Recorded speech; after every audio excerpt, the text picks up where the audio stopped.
العاشرة تماما بتوقيت العاصمة أسمرة. إلى حضراتكم نشرة الأخبار لهذا المساء، مستهلة إياه كالمعتاد بأهم وأبرز العناوين. إصابة 3 مواطنين بفيروس كورونا اليوم.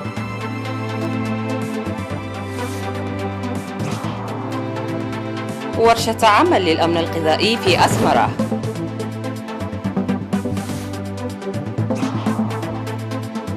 تدريب الشباب في عد قيح.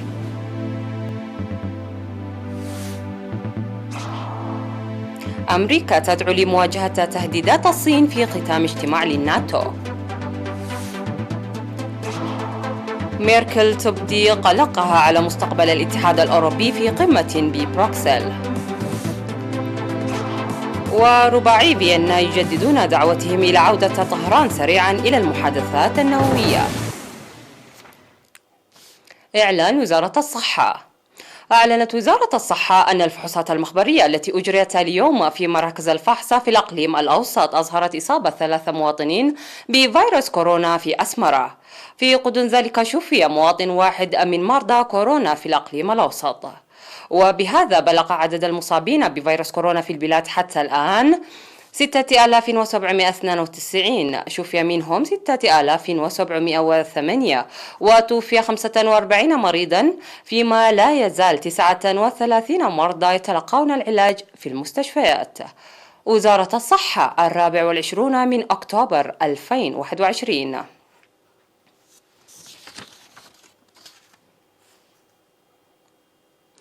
عقدت وزارة الزراعة ورشة عمل في أسمرة عن الأمن الغذائي من 20 إلى 22 من أكتوبر في فندق مباسويرا بأسمرة. وبحثت الورشة التي شاركت فيها المؤسسات العامة والخاصة والمهنيين الناشطين في المجال من الكليات، بحثت بتعمق القوانين الدولية المتعلقة بالأمن الغذائي.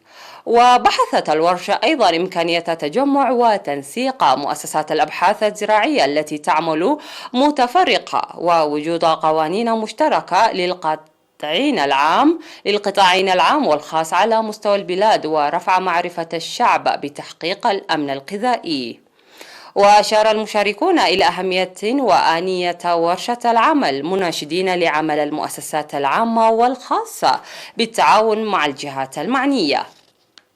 وقال وزير الزراعة السيد أرفين برهي في ختام الورشة إن الورشة لها دور كبير لتبادل التجارب وتقديم آراء بناءة، موضحا بأن وزارة الزراعة باعتبارها جزءا من جهد تحقيق الأمن الغذائي حققت نتائج مرضية بالتعاون مع وزراء الثروة البحرية لإنتاج خال من السماد الكيميائي.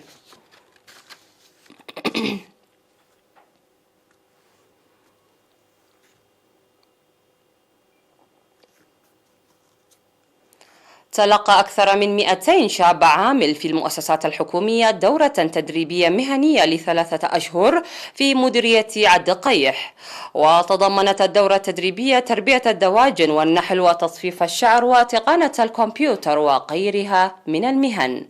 ودعا رئيس الاتحاد الوطني لشباب والطلبة السيد صالح أحمد دين في مناسبة التخرج في 19 من أكتوبر المتخرجين للاستفادة الجيدة من التدريب وتطويره أثناء العمل.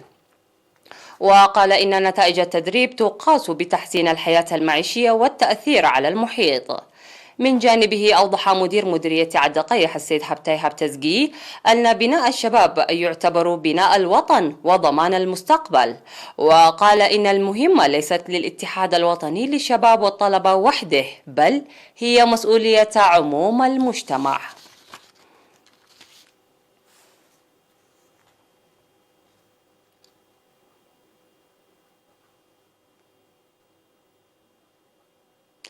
دعا متدربي قيادة السيارات في مدينة عصب لتأهيل مدارس تدريب القيادة بالتجهيزات الضرورية لكافة مستويات رخص قيادة السيارات.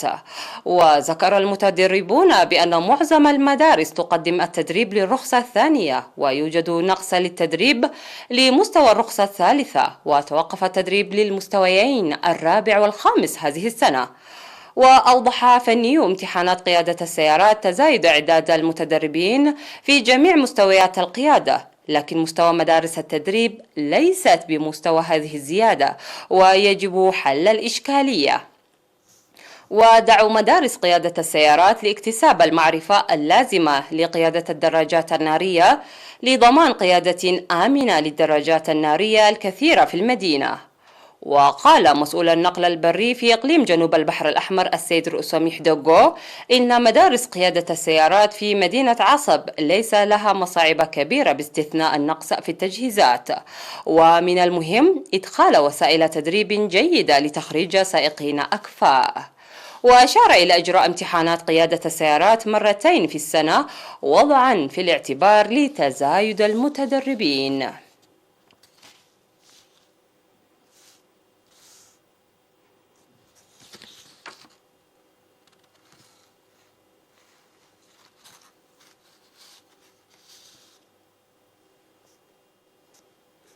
أفادت وزارة العمل والرعاية الاجتماعية بالتبرع بمبلغ 110 ألف نقفة و1100 دولار كندي لتنمية صندوق أمانة الشهداء وأسر الشهداء. وتبرعت الكنائس الأرثوذكسية الإريترية في أمريكا وكندا ب70,500 نقفة، ومحسنة مقيمة في نيوجيرسي الأمريكية 9,000 نقفة، وعقبة تخلسنبت من أسمر 5,000 نقفة، وجورجو مكنن من كندا 1,100 دولار كندي لتنمية صندوق أمانة الشهداء. وتبرعت جمعية مائدة الأسرة ب25,500 نقفة لإعالة أسر الشهداء.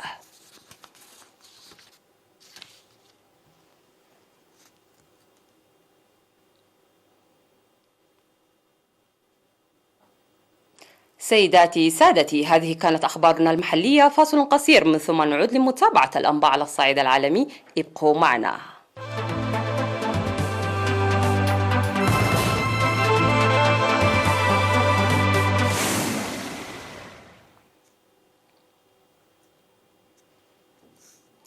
اختتم وزراء الدفاع في حلف شمال الأطلسي الناتو اجتماعا عقد على مدى يومين بحثوا فيه التحديات العسكرية التي تمثلها روسيا والصين وكذلك الوضع في أفغانستان. وقال وزير الدفاع الأمريكي لويد أوستن في ختام الاجتماع الذي عقد في مقر الحلف ببروكسل إن من الضروري مجابهة التهديدات القادمة من الصين، وأضاف أن بلاده طالبت بالعمل المشترك للحد من تلك التهديدات. وقد وافق وزراء الدفاع الناتو خلال اجتماعهم على خطة دفاع رئيسية جديدة لمواجهة أي هجوم روسي محتمل على جبهات متعددة، وهو ما يعد إعادة تأكيد على الهدف الأساسي للحلف في ردع موسكو بالرغم من تنامي اهتمامه بالصين. وقبل أيام قطعت روسيا علاقتها مع الناتو بإغلاق بعثتها الدبلوماسية لدى الحلف ومقر بعثتها في موسكو بعدما طرد 8 روس متهمين بالتجسس. من ناحية أخرى، شهد اجتماع الناتو نقاشا بشأن الخطط الدفاعية للاتحاد الأوروبي في ظل القمود بشأن مساعيه الأخيرة لتطوير الأسلحة والقوات، وما إذا كان هذا يجعله في منافسة مع الحلف. أعربت المستشارة الألمانية أنجيلا ميركل التي تستعد للانسحاب من الحياة السياسية عن قلقها على مستقبل الاتحاد الأوروبي الذي يواجه مشكلات كبرى، ذاكرة منها دولة القانون والهجرة والاقتصاد.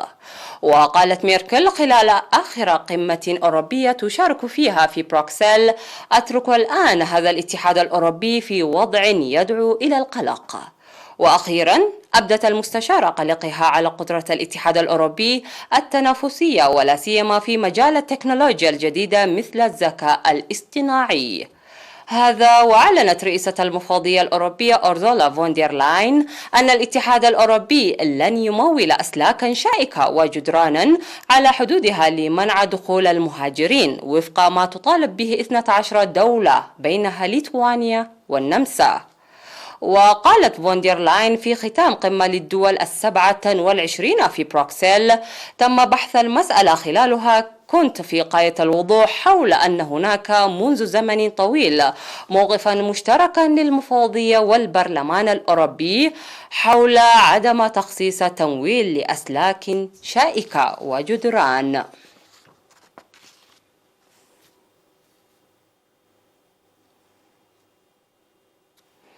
اتفقت الولايات المتحدة وثلاث قوى أوروبية خلال مشاورات في باريس على ضرورة عودة إيران سريعا إلى المحادثات النووية وسط قلق متزايد من التأخير.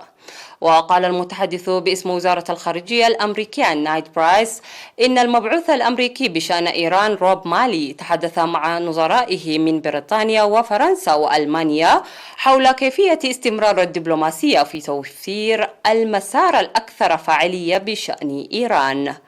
وتوصلت إيران وست قوى كبرى الولايات المتحدة، فرنسا، بريطانيا، روسيا، الصين وألمانيا إلى اتفاق عام 2015 بشأن برنامج طهران النووي أتاح رفع كثيرا من العقوبات المفروضة على الجمهورية الإسلامية في مقابل تقييد أنشطتها النووية وضمان سلمية برنامجها. إلى أن مفاعيل الاتفاق باتت في حكم المنتهية منذ قررت الولايات المتحدة الانسحاب أحاديا منه عام 2018 في عهد رئيسها السابق دونالد ترامب الذي أعاد فرض عقوبات قاسية على طهران.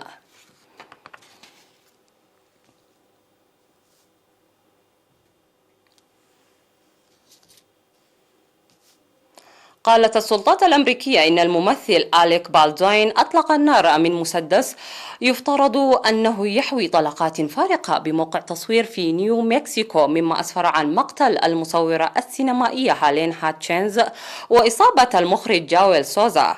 وذكر مكتب قائد شرطة مدينة سانت فيه أن الواقعة أودت بحياة هالين هانشيز مديرة التصوير في فيلم راست، وتسببت في إصابة المخرج جويل سوزا في موقع بانزونغ كريك للتصوير إلى الجنوب من المدينة.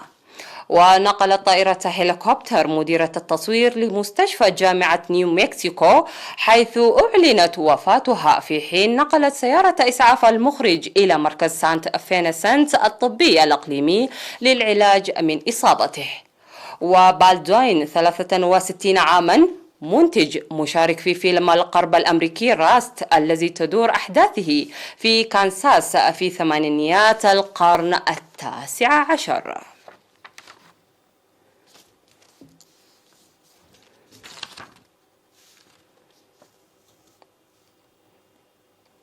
انتهت النشرة، إليكم أبرز ما جاء فيها.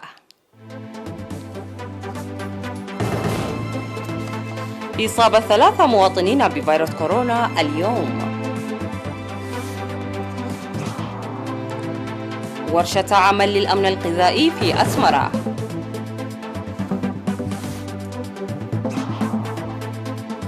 تدريب الشباب في عد قيح.